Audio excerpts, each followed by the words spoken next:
Alright, so next up is going to be the red parts, and I have here the metallic red, which is right here. But carefully reviewing the kit, it didn't seem right to do green, metallic green, and then metallic red for the Shia Custom. I'm not saying that it's a bad combination. I mean, looking at the combination that I did with my Venezia, where I used red and green combination, didn't see anything wrong, but I thought maybe because it should be, everything, the contrast should be all red, all green, maybe this wouldn't be a factor, or wouldn't look right. Fortunately, I did pick up a color that may help me out. I showed this off before, but I have this metallic blue-green, which is a different color tone. And I think this probably will be appropriate to this kit. So I made a decision in using this guy. Yes, you're pretty much on what I'm making here is two-tone color, which is appropriate. So that's my tape, my paint here. I'm gonna work on these guys, and yeah, I'm gonna do the mouth guard as well and the chin.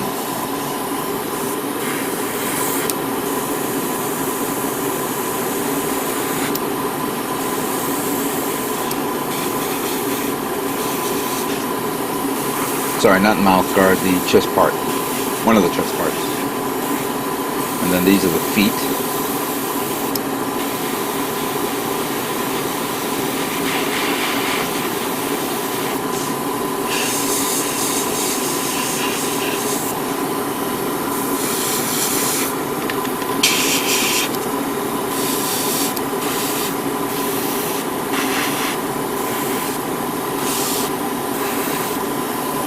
These parts are done. Alright, so we have this little foot here.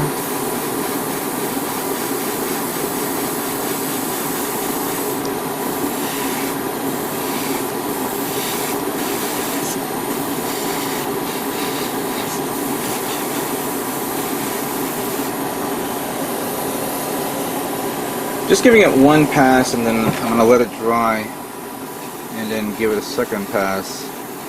Because I don't want this thing to completely look like the green parts that I just finished. It has to be at least a specific tone, but I don't know.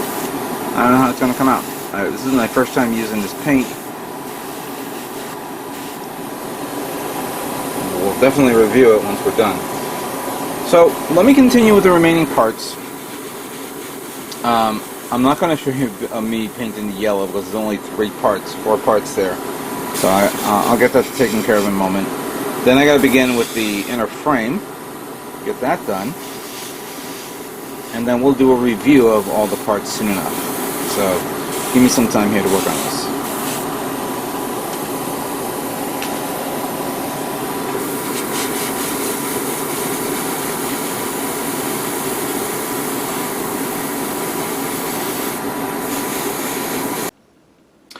And here it is, all the parts now fully painted and completed. Well, painted, that is. Let's break it down. So,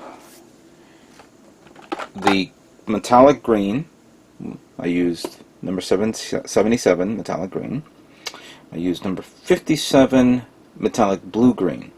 I was originally going to use just these small amount of parts for red, but to be consistent with the fact that it's the version, the Shia QanT from the Bill Fighters Try Island War series, I said, you know what, probably a good idea to use that color and not use red. So it came out pretty good.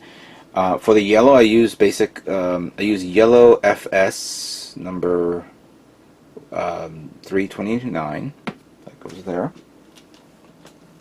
I then used Mr. Crystal Color XC01 for all the white parts, and the last one I used Shine Silver, which I ran out and I threw the bottle away, so I don't remember the number can go back and look at the video. You'll see it there, my previous video.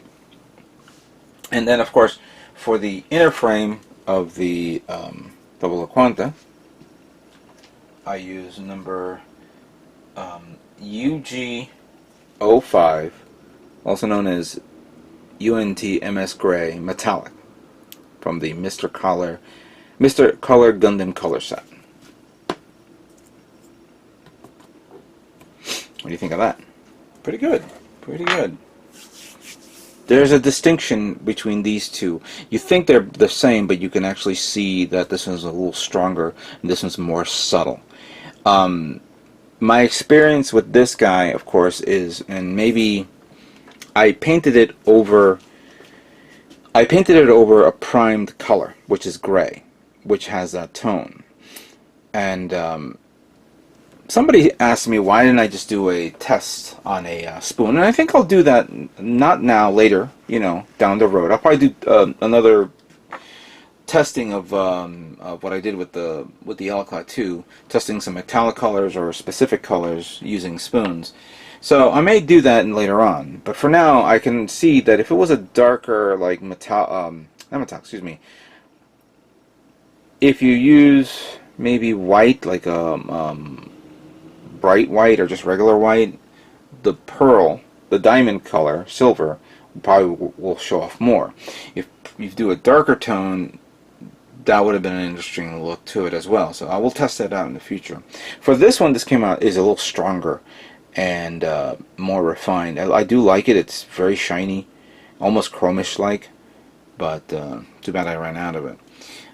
I never was disappointed with the metallic green, and I really like how it came out. I was originally saying to myself, if I was ever going to get the the Finenche Renacida Master Grade, which I could have purchased at the time when I got another kit, I was going to use that color. But, you know, obviously I don't want to do metallic all the time, but it's not every day you use green, and I want to try it out. So for those of you who are into colors and you like green and you want to do metallic, I would focus on that.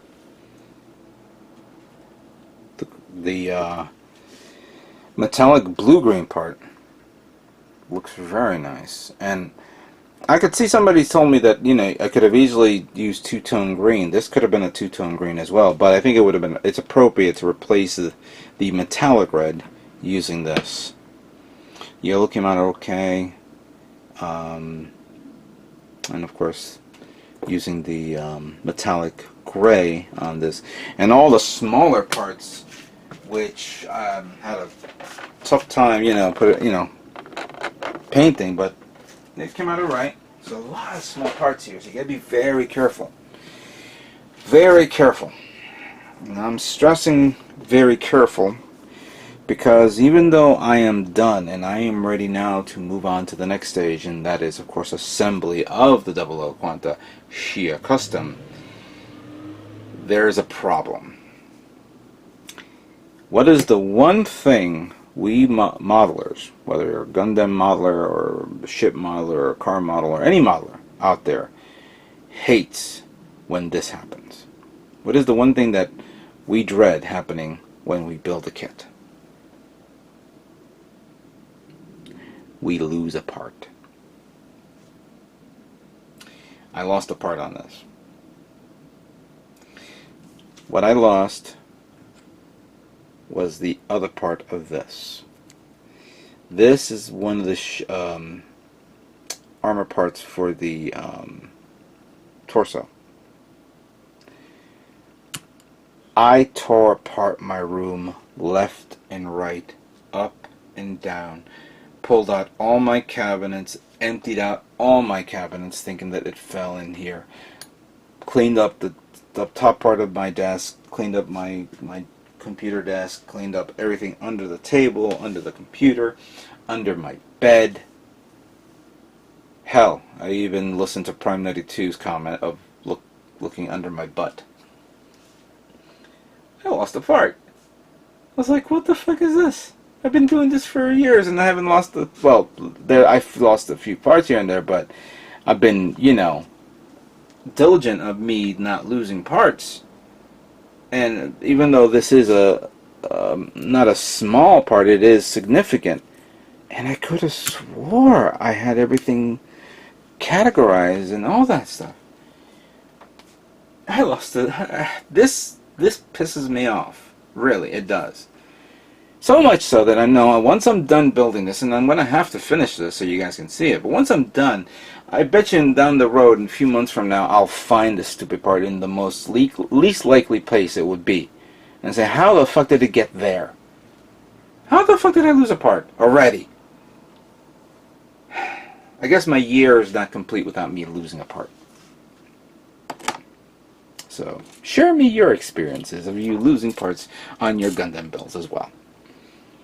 Alright, let's stop being a little sarcastic and let's now begin final phase, and that is, of course, assembly of the 00 QanT Shia Custom.